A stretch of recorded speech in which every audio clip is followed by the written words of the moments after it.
Salut à tous les amis, j'espère que vous allez bien. Juste avant de commencer la vidéo, petit instant promotion, profitez-en pour acheter des maillots répliques de très bonne qualité. Il y a des grosses promotions en ce moment, début de mois de mars, donc profitez-en. Grosse promotion pour des maillots, que ce soit des maillots du FC Barcelone, de sélection, etc. C'est de la bonne qualité. Si vous avez des questions, n'hésitez pas à venir m'en parler en message privé sur Instagram ou en commentaire, je serai là pour vous répondre dans tous les détails en description.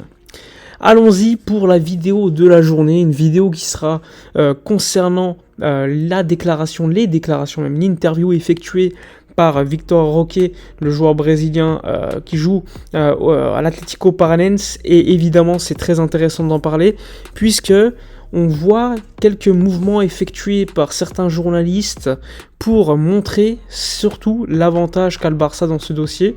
Donc on en parlera, et également l'actualité pour le Classico qui aura lieu ce jeudi avec quelques absents et des retours.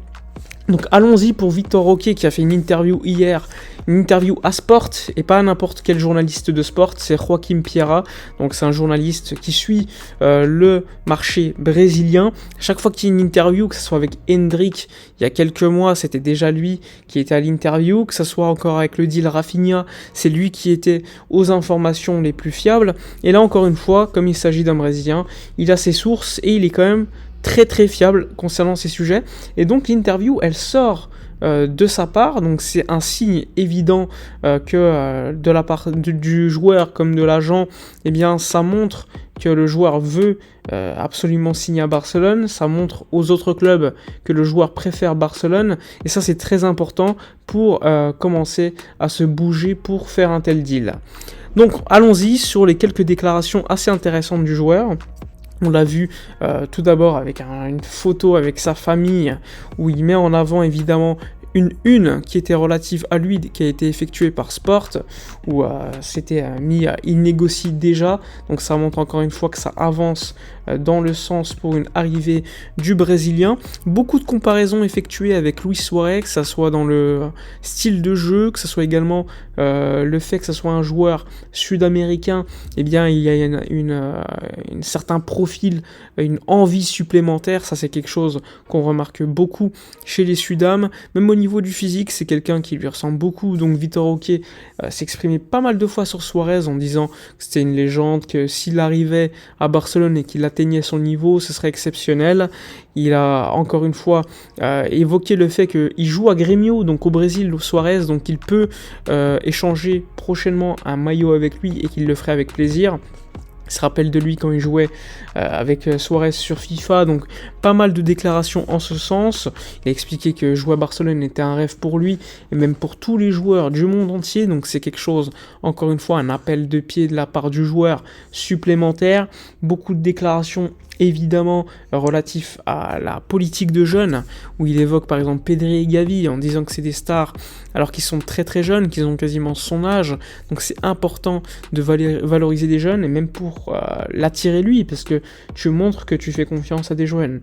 Et également le fait que Lewandowski soit présent, il a dit que c'était un rêve pour lui de pouvoir jouer avec un tel joueur, parce que il va lui apprendre surtout à être un meilleur attaquant, à finir les actions, et ça c'est quelque chose de très important. Donc encore une fois, la cohabitation entre le jeune Vitor Roque et Robert Lewandowski ne serait pas impossible, loin de là, et c'est normal, ça reste un joueur de 18 ans, et donc apprendre pour lui est nécessaire, surtout que quand tu viens d'Amérique du Sud, tu as toujours un petit temps d'adaptation nécessaire.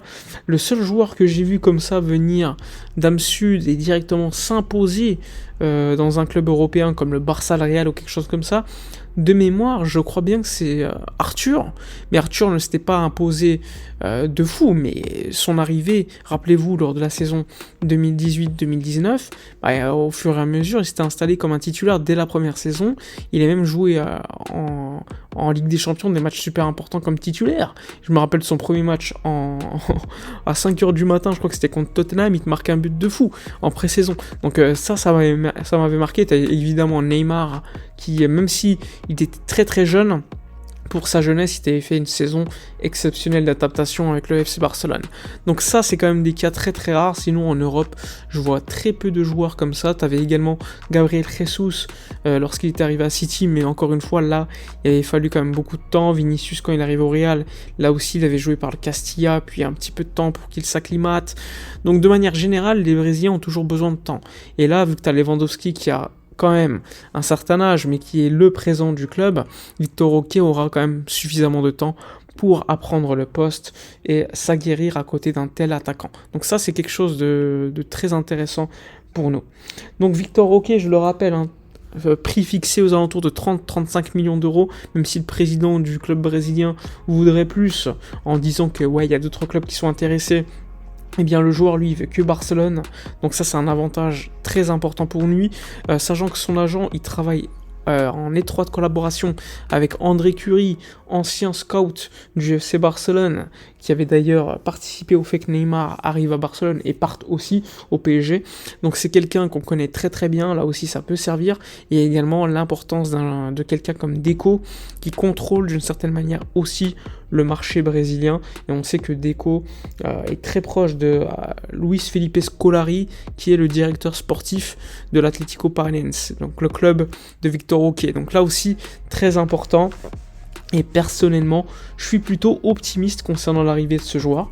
Après, je pense qu'on est loin d'être sur une priorité de mercato. Attention, le poste de numéro 9, on a besoin d'un backup, ça c'est clair. On a besoin d'un remplaçant Lewandowski, ça on est tous clairs pour le dire.